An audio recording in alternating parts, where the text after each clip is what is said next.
જય ભારત મારા વાલા વિદ્યાર્થી મિત્રો. કેમેસ્ટ્રી. તો લાસ્ટ ટાઈમ આપણે કેમેસ્ટ્રીની અંદર એક નવું ચેપ્ટર સ્ટાર્ટ કરેલું, classification of elements and periodicity in property, અને એના ઉપર આપણે થોડુંક ચર્ચા કરેલી ને પછી આગળ આજે આપણે ત્યાંથી જોવાનું છે. તો આગળ વધીએ તે પહેલાં આપણે ફાસ્ટ રિવિઝન કરી લઈએ, ક્વિક રિવિઝન કરી લઈએ, જે આપણે આગળના લેક્ચરમાં કવર કરેલું હતું. તો આપણું ચેપ્ટરનું નામ છે ક્લાસિફિકેશન ઓફ એલિમેન્ટ્સ. એટલે મેં તમને કીધેલું જ હતું કે અલગ અલગ તત્વોનું, અલગ અલગ પરમાણુઓનું, અલગ અલગ એટમનું વર્ગીકરણ કરવાનું છે.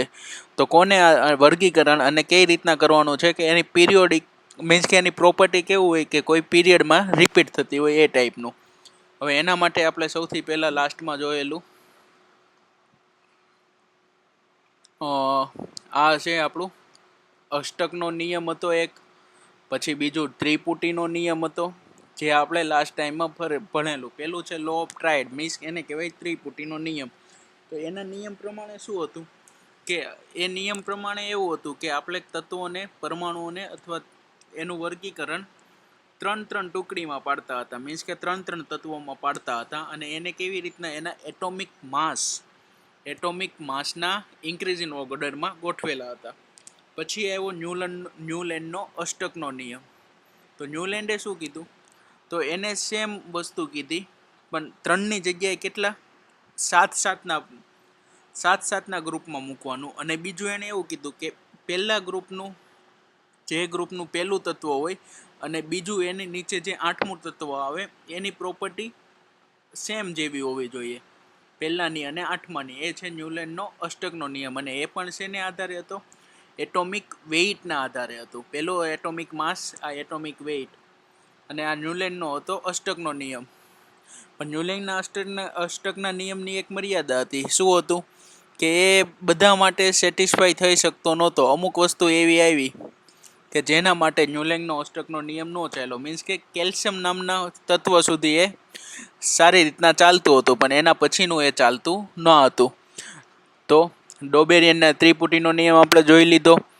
લિથિયમ, સોડિયમ અને પોટેશિયમ, કેલ્શિયમ, સ્ટ્રોન્ઝિયમ અને બેરિયમ, ફ્લોરિન, બ્રોરિન અને આયોડિન. આ છે આપણો ત્રિપુટીનો નિયમ. એની નીચે છે ન્યુલેન્ડનો અષ્ટકનો નિયમ, જે કેલ્શિયમ સુધી આપણે કેવું હતું, કેલ્શિયમ સુધી એની બધી સેટિસ્ફાઈ કરતું હતું. પછી એવો મેન્ડેલિવનો કયો નિયમ આવેલો હતો, મેન્ડેલિવનો. તો મેન્ડેલિવે શું આપ્યો, પીરિયોડિક લો આપ્યો કે કોના આધારે છે બધી પ્રોપર્ટી, તો એટોમિક માસને આધારે, એટોમિક વેઇટના આધારે. તો એ એટોમિક વેઇટના આધારે શું કીધેલું એને કે મેન્ડેલિવે છે ને વર્ટિકલ અને હોરિઝોન્ટલ બંને રીતના ડિવાઇડેડ કર્યા બધા તત્વોને, અને પછી એને તેના એટોમિક વેઇટના આધારે ગોઠવા કોલમમાં અને રોમાં. અને કેવી રીતના ગોઠવા કે સિમિલર પ્રોપર્ટી એકબીજાની ઓક્યુપાઈ થઈ જાય એ રીતના એને ગોઠવેલા હતા. હવે તમને એમ પૂછે કે સૌથી પહેલાં મેં તમને લાસ્ટ ટાઈમમાં પણ કીધેલું કે અષ્ટકના નિયમ પીરિયોડિક ટેબલની સમજૂતી અથવા તો એનો આઈડિયા સૌથી પહેલાં કોને આવેલો હતો, તો મેન્ડેલીવે સૌથી પહેલાં કાચું પેલું બનાવેલું હતું પીરિયોડિક ટેબલ, જે હું તમને લાસ્ટ ટાઈમમાં કહી ગયો. આ છે એના બધા ફિઝિકલ પ્રોપર્ટીઝ ને એ બધું. એના પછી આવશે આ મેન્ડેલીવે જે પીરિયોડિક ગ્રુપ પાડેલા તે કોલમ ઊભી છે તે કોલમ, નીચે આડ્યું છે તે રો, અને એને અલગ અલગ નામ આપેલા. અને બીજું એને એકા એલ્યુમિનિયમ અને એકા સિલિકોન નામના 2 તત્વોની જગ્યા ખાલી રાખેલી, અને એને એવું હતું કે આની નીચે કોઈ બીજા તત્વો આવશે, અને ફ્યુચરમાં એને એ જગ્યાએ કયા 2 તત્વો આવેલા હતા, તો એકા એલ્યુમિનિયમની જગ્યાએ ગેલિયમ અને એકા સિલિકોનની જગ્યાએ જર્મેનિયમ, એ 2 તત્વો આવ્યા હતા. હવે આપણે લાસ્ટ ટાઈમ અહીંયા સુધી કમ્પ્લીટ કરેલું, આ બધું આપણે જોઈ લીધેલું હતું. હેનરી મોસેલનું પીરિયોડિક ટેબલ ને જે વસ્તુ આપણે જોયેલી હતું તે. હવે આજે આપણે નવું સ્ટાર્ટ કરવાનું છે કે પીરિયોડિક ટેબલ છે તો એનું ડિવિઝન કઈ રીતના છે. તો એના પ્રમાણે મેં તમને લાસ્ટમાં કીધેલું કે એસ વિભાગના તત્વો, પી વિભાગના તત્વો, એફ વિભાગના તત્વો, એ અલગ અલગ બ્લોક પાડેલું છે. તો એ બ્લોક આજે આપણે જોવાનું છે. તો ચાલો સ્ટાર્ટ કરીએ. Division of periodic table. તો પેલું છે, the periodic table is divided into 4 blocks, mainly S block, P block, D block અને F block. 4 પ્રકારના બ્લોકમાં પાડેલા છે: S block, P block, F block અને D block. હવે પર્ટિક્યુલર એક એક બ્લોક જોઈએ કે એને કઈ રીતના એનું વર્ગીકરણ કરેલું છે. તો પહેલા જોઈએ એસ બ્લોક. એસ બ્લોક એટલે આપણા પીરિયોડિક ટેબલની આ જે પહેલી બે રો છે ને, ટોટલ પીરિયોડિક ટેબલમાં કેટલી રો આવેલી છે ને કેટલી કોલમ આવેલી છે એ આપણને ખબર હોવી જોઈએ. પણ આ જ્યારે આપણે લાસ્ટમાં ફાઇનલ પીરિયોડિક ટેબલ હશું ને ત્યારે કાઉન્ટ કરી લેશું. તો એસ બ્લોક. તો એસ બ્લોકને છે ને એમાં બધા આલ્કલી મેટલ્સ અને આલ્કલાઇન અર્થ મેટલ્સ ગ્રુપ 1 અને ગ્રુપ 2. મીન્સ કે આ જે પહેલી બે કોલમ છે તે આપણી એસ બ્લોક છે, પહેલું ગ્રુપ અને બીજું ગ્રુપ. અને આલ્કલી મેટલ્સ છે અને આમાં આલ્કલાઇન મેટલ્સ છે. મીન્સ કે એનો સમૂહ આવેલો છે. મેટલ એટલે ધાતુ તત્વો. એસ બ્લોકમાં બધા ધાતુ તત્વો આવેલા છે. અને એમાં પર્ટિક્યુલર પહેલામાં છે આલ્કલી અને બીજામાં છે આલ્કલાઇન. હવે આની અષ્ટક રચના જે આપણે આગળ જોયેલું આના આગળના ચેપ્ટરમાં કે 2n² જેટલા એના ઇલેક્ટ્રોન બાહ્ય કક્ષામાં હોય ને એ રીતના. તો એસ બ્લોકની અંદર એની રચના કઈ રીતના હશે? NS1 અને NS2. મીન્સ કે પહેલી આવર્તમાં બહારની કક્ષામાં 1 ઇલેક્ટ્રોન વાળા હશે, બીજીમાં બહારની કક્ષામાં 2 ઇલેક્ટ્રોન વાળા તત્વો હશે. બહારની કક્ષામાં મુક્ત ઇલેક્ટ્રોન 1 હોય તેવું પહેલું ગ્રુપ, પહેલી કોલમ આલ્કલી મેટલ, અને 2 હોય તેવું ગ્રુપ 2 આલ્કલાઇન મેટલ. હવે આ શું છે? મેટલ છે. હવે આપણને ખબર છે કે કોઈને બાહ્ય કક્ષામાં 2, 8 એવા ઇલેક્ટ્રોન પૂરા કરવા પડે. તો આ તત્વો શું કરશે? તો 1 ઇલેક્ટ્રોન જેની પાસે છે તો એને 2 જેવી રચના કરવી હોય અથવા તો 0 જેવી કરવી હોય. તો 2 જેવી કરવી હશે તો 1 ઇલેક્ટ્રોન મેળવશે, 1 ઇલેક્ટ્રોન મેળવશે, યસ. અને 0 જેવી કરવી હશે તો 1 ઇલેક્ટ્રોન ગુમાવશે. તો વાંચીએ આગળ. They are all the reactive metal with low ionized enthalpy. Ionized enthalpy. Low ionized enthalpy. નવો ટર્મ આવ્યો આપણા માટે. Ionized enthalpy. આખો શબ્દ શું છે? પહેલી વાર વાંચીએ. લો આયોનાઇઝ એન્થાલ્પી. લો એટલે તો ખબર છે કે ઓછું, નાનું, નાની વસ્તુ, એને આપણે કહીએ લો, કે નીચું હોય એમ. હવે આયોનાઇઝેશન. આયોનાઇઝેશન એટલે શું? તો આયોનાઇઝેશન એટલે મીન્સ કે આયનમાં રૂપાંતર કરવું. આયન એટલે શું? કાં તો ધન વીજભાર હશે કાં તો ઋણ વીજભાર હશે, એને આપણે આયન કહીએ. અને એન્થાલ્પી. એન્થાલ્પી એટલે શું થાય? ઉર્જા, શક્તિ. મીન્સ કે આ તત્વને આપણે આયોનાઇઝ કરવો હોય. આયોનાઇઝ ક્યારે થાય? જો એમાંથી 1 ઇલેક્ટ્રોન કાઢી લઈએ તો ધન આયન બની જાય, અને 1 ઇલેક્ટ્રોન એની અંદર નાખી દઈએ તો ઋણ આયન બની જાય. હવે એ કઈ રીતના બનશે? તો તમે સાંભળો કે કોઈ પણ તત્વ છે એની આજુબાજુ આપણે એની અંદર રહેલા છે પ્રોટોન, ન્યુટ્રોન અને ઇલેક્ટ્રોન. હવે તત્વ વીજભાર રહિત કેવો હોય છે? તટસ્થ હોય છે. મીન્સ કે એમાં જેટલા ઇલેક્ટ્રોન હોય છે એટલા જ પ્રોટોન હોય છે. પ્રોટોન ધન વીજભાર હોય છે જ્યારે ઇલેક્ટ્રોન માઇનસ વીજભાર હોય છે. તો જેટલા ઇલેક્ટ્રોન છે એટલા જ પ્રોટોન છે. તો એનું શું થશે? ટોટલ એનો આયન કેટલો હશે? 0 એના પર. હવે જો આપણે એને ઋણ આયન બનાવવો છે તો જેટલા પ્રોટોન છે એની કરતાં 1 ઇલેક્ટ્રોન આપણે એમાં વધારે રાખીએ તો શું થશે? 1 ઋણ આયનની અસર આવશે. હવે 2 ઇલેક્ટ્રોન વધારે રાખશું તો 2 ઋણ આયનની અસર આવશે. 3 ઇલેક્ટ્રોન વધારે રાખશું તો 3. એમ પર્ટિક્યુલરી ધન આયન બનાવવો છે આપણે કોઈ પણ તત્વને, તો જેટલા ઇલેક્ટ્રોન છે એની કરતાં 1 પ્રોટોન વધુ આપશું તો +1, 2 પ્રોટોન વધુ આપશું તો +2, 3 પ્રોટોન વધુ આપશો તો +3. તો એને આપણે જે રીતના આયનાઇઝ બનાવવો છે. હવે પ્રોટોન વધુ આપવું છે તો એને પાસેથી ઇલેક્ટ્રોન ખેંચી લેવો છે, કોઈ ઇલેક્ટ્રોન આપવો છે, કોઈ પણ પ્રક્રિયા એને કરવી છે. તો ભાઈ એમનેમ તો એ તટસ્થ છે, તો એની ઉર્જા એમનેમ તટસ્થ છે તો ભાઈ એમ કે ભાઈ હું કામ એને ઇલેક્ટ્રોન લઉં, શું કામ એને પ્રોટોન આપું? તો આપણે એને બળજબરીપૂર્વક આપીએ. તો બળજબરીપૂર્વક આપીએ તો આપણે એને કંઈક ઉર્જા આપવી પડે. તો એ જે ઉર્જા થઈ એને કહેવાય આયોનાઇઝેશન એન્થાલ્પી. તો આમાં શું હોય છે કે ઓછી આયોનાઇઝેશન એન્થાલ્પી હોય છે. મીન્સ કે તમે એને બહુ ઓછી ઉર્જા આપીને એને આયનમાં વર્ગીકરણ કરી શકો છો. They lose the outmost electron readily for +1 ion in the case of alkali metal or +2 ion in case of the alkaline earth metal. હવે ગ્રુપ 1 અને ગ્રુપ 2 બે છે. આની આ જે આખું બે આવર્ત થઈ ગયા આપણા, સોરી આ બે ગ્રુપ બે કોલમ, એ છે એસ વિભાગ. એની અંદર આ 1 2 3 4 5 6 7 8 9 10 11 12 13 આટલા તત્વો હશે ધારો કે. તો પહેલો જે સ્તંભ છે, પહેલો જે કોલમ છે, એની બધાની બહારની કક્ષામાં એક ઇલેક્ટ્રોન હશે ને એવી જ હશે.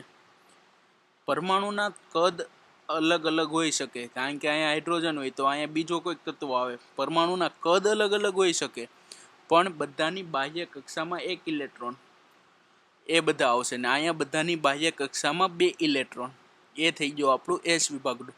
હવે આની આયોનાઇઝ એન્થાલ્પી લો છે, એનો મતલબ કે પ્લસ આયન બનાવવો છે તો મીન્સ કે એ ઇલેક્ટ્રોન ગુમાવી દેશે. પ્લસ આયન ત્યારે જ બનશે કારણ કે વીજભારની દ્રષ્ટિએ તટસ્થ છે.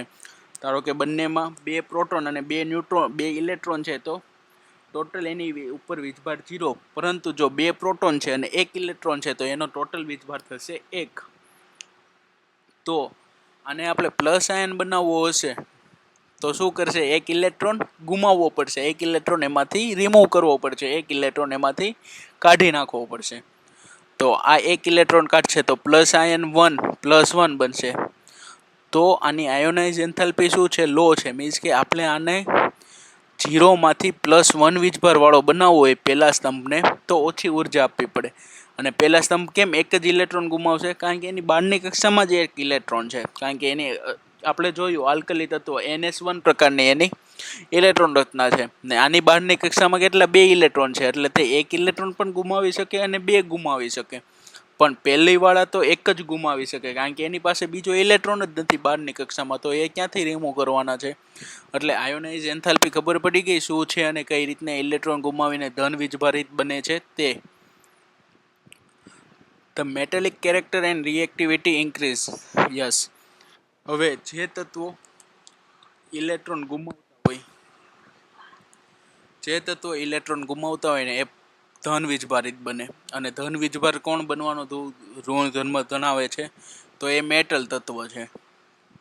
તો મેટલ તત્વ ધન વીજભાર બને છે. તો આ વાત થઈ આપણી એસ બ્લોકના એલિમેન્ટ્સ. એસ બ્લોક એટલે આપણું આટલા 2 આવર્ત થાય એ કહેવાય એસ બ્લોક. હવે એના પછી એસ બ્લોક શું જોઈએ છે જોઈએ આપણે.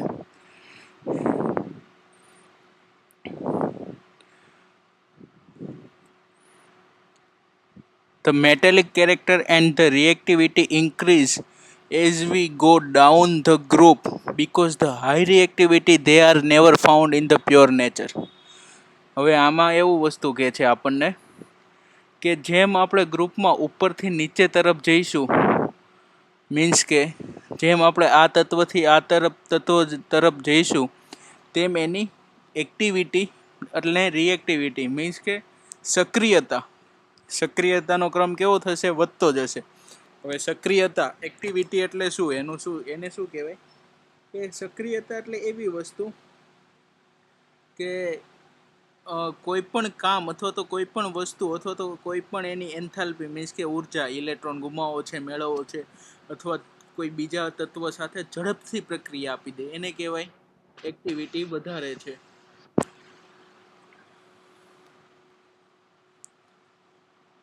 હવે આવશે પી બ્લોક. તો પી બ્લોક શું છે?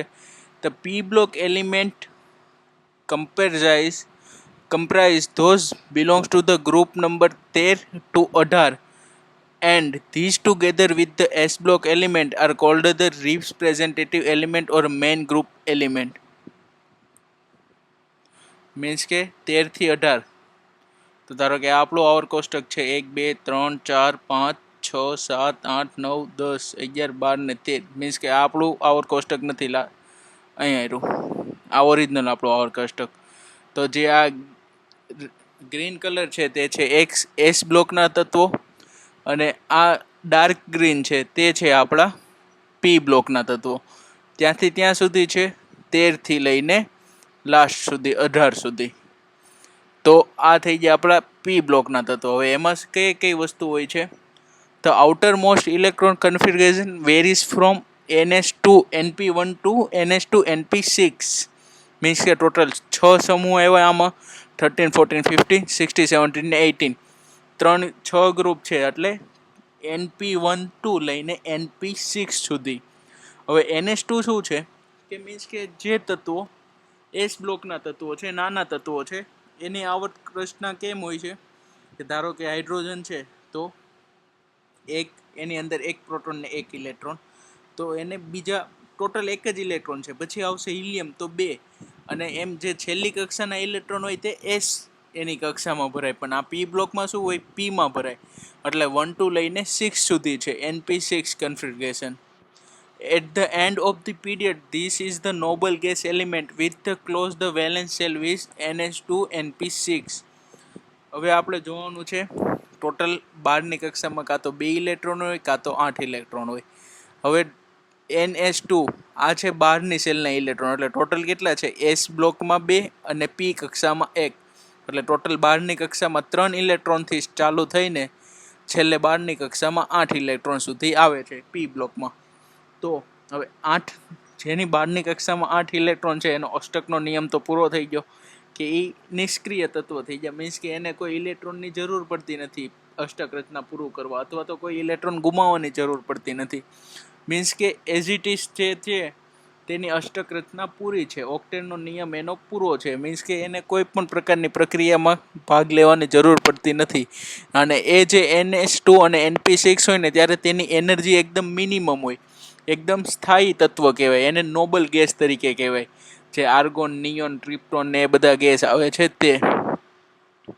હવે છે all the orbital in the valence shell of the noble gases are completely filled by the electron, and it is the very difficult to the alter the stable arrangement by the additional removal of the electron. મેં તમને કીધું તેમ કે Nobel gas means કે તેની બહારની કક્ષામાં 8 electron છે. મીન્સ કે પી વિભાગનો કયો છેલ્લો 18મો નંબરનો સમૂહ થશે NH2 NP6. તો એમાં શું મેં તમને વાત કરી તેમ જ કે એની અંદર કોઈ ઇલેક્ટ્રોન દાખલ કરવો અથવા તો કોઈ ઇલેક્ટ્રોન ગુમાવડાવો એની પાસેથી એ બહુ કઠિન કામ છે. મીન્સ કે એ જલ્દી રિમૂવ ના કરશે કારણ કે એ સ્ટેબલ છે. The noble gas thus exhibits the very low chemical reactivity. Preceding the noble gas finally are the two chemically important group or non-metal. They are the halogen and the cyclogen. Means કે આ શું છે કે Nobel gas છે ને તે એકદમ લો reactivity છે. મીન્સ કે એ રિએક્શન જ ના આપે. પહેલી વસ્તુ તો એ મીન્સ કે એની રિએક્ટિવિટી કેવી છે? સૌથી લો.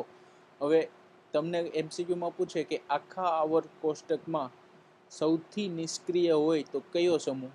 તો પી બ્લોકનો 18મો સમૂહ. 18મો સમૂહ એટલે તે પી બ્લોકમાં જ આવે છે.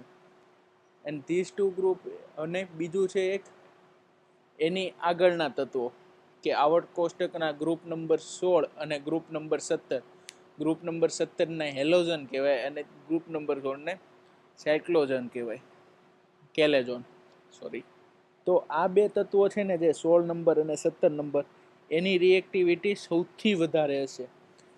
કયા કારણોથી? કારણ કે જે એની બહારની કક્ષામાં 6 ઇલેક્ટ્રોન અને 7 ઇલેક્ટ્રોન હશે. હવે જેની બહારની કક્ષામાં 7 ઇલેક્ટ્રોન છે એ ઝડપથી એક ઇલેક્ટ્રોન મેળવીને એની અષ્ટક રચના પૂરી કરવાની ટ્રાય કરશે.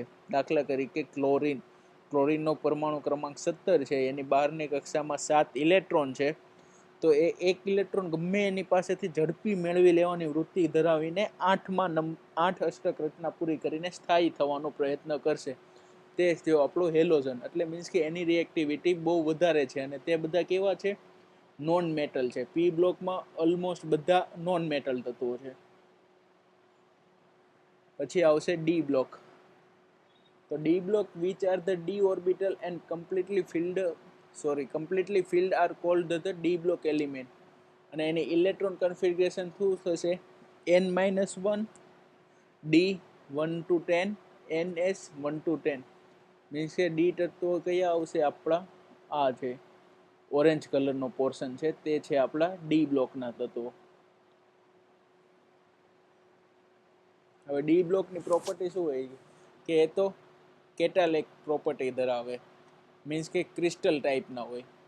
એ કલર્ડ આઇકોન ધરાવે, આયોન મીન્સ કે એમાં કલરના આયોન્સ હોય. ધારો કે મીન્સ કે એની અંદરથી કલરવાળો કોઈ પ્રકાશ આવતો હોય. પછી એના પેરામેગ્નેટિક પ્રોપર્ટીઝ હોય અને એના કમ્પાઉન્ડ છે ને બહુ કોમ્પ્લેક્સ હોય. તમારે ડી તત્વના પરમાણુનું અત્યારે કોઈ ભણવાનું નથી. અત્યારે તમારે એસ અને પી બે તત્વનું ઇન ડીપમાં આવશે નેક્સ્ટ ચેપ્ટરમાં. ને લાસ્ટ છે એફ બ્લોકના તત્વો, જે નીચેની બે પિંક કલરની લાઈન છે તે છે એફ. તો એફ શું છે? Element in which the F orbital is completely field with the F block element, કે જેને એફ ઓર્બિટલ હોય ને કમ્પ્લીટલી ભરાઈ ગયેલી હોય ઇલેક્ટ્રોનને લીધે. અને એફ તત્વો છે ને એ સૌથી વધારે રેડિયો એક્ટિવ તત્વો હોય ને તે એફ બ્લોકમાં આવેલા હોય છે. બસ આમાં તમારે ખાલી એ જ ધ્યાન રાખવાનું છે કે inner transmission metal non. Inner transmission means કે શું છે? હવે તમે ઇનર ટ્રાન્સમિશન એટલે એક પ્રકારનું રેડિયો એક્ટિવની પ્રોપર્ટી થઈ. હવે ઇનર ટ્રાન્સમિશન એટલે શું? કે પરમાણુ એની કક્ષામાં ઇલેક્ટ્રોનની અવર જવર કરી લે. મીન્સ કે બીજી કક્ષામાંથી ત્રીજી કક્ષામાં આવી ગયો, ત્રીજીમાંથી બીજીમાં આવી ગયો. તત્વ પોતાની અંદર જ ઇલેક્ટ્રોનનું ટ્રાન્સમિશન કરી દે, એને કહેવાય ઇનર ટ્રાન્સમિશન. અને ઇનર ટ્રાન્સમિશનને લીધે જ રેડિયો એક્ટિવ વેવ્સ ઉત્પન્ન થાય, જે આપણે એને રેડિયો એક્ટિવ તરંગો કહીએ છીએ તે. એટલે એમ પૂછે કે રેડિયો એક્ટિવ સમૂહ કયો છે? તો એફ બ્લોક. આ થઈ ગયો પી બ્લોક, આ થઈ ગયું એસ બ્લોક. આ થઈ ગયું આપણું આખું આવર્ત કોષ્ટક. પહેલી બે લાઈન એસ બ્લોક, પાછળનું આ છે પી બ્લોક, આ છે 17મો સમૂહ, એને આપણે હેલેઝોન કીધેલો. આ છે ડી વિભાગના તત્વો અને આ છે લાસ્ટમાં એફ વિભાગના રેડિયો એક્ટિવ તત્વો.